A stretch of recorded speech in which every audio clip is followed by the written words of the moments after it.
Tous les matins, dès qu'on arrive à ce rond-point sur la Lino, ça bouchonne. Un rond-point sur une voie rapide, une aberration pour bon nombre de Dijonnais. Depuis l'ouverture de la Lino, les usagers demandaient des aménagements. Au bout de 9 ans d'existence, l'État semble les avoir entendus. Alors ces travaux, monsieur, sur la Lino, vous en pensez quoi? C'est très bien. Il faut parce que vraiment ça bloque. Le soir, ça bloque beaucoup. Même entre midi et 2, là, ça bloque. Je ne la prends pas parce que tout simplement, elle est trop pleine. Donc on crée de la pollution et moi je veux éviter la pollution. Donc il faut que les voitures passent et s'en aillent. Acté au premier trimestre 2021 et financé par le plan France Relance, ces travaux vont coûter au total 3 millions d'euros. Ils sont supervisés par la DREAL. Objectif, créer un échangeur complet pour fluidifier le trafic.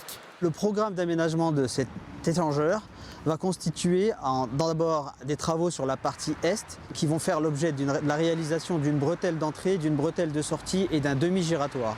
Ensuite, la partie ouest qui sera la réalisation d'une bretelle d'entrée et la déconstruction de l'entrée actuelle. Le rond-point va subsister sur la Lino, mais étant donné qu'il y aura la création de ces 3 bretelles, il y aura moins de cisaillement.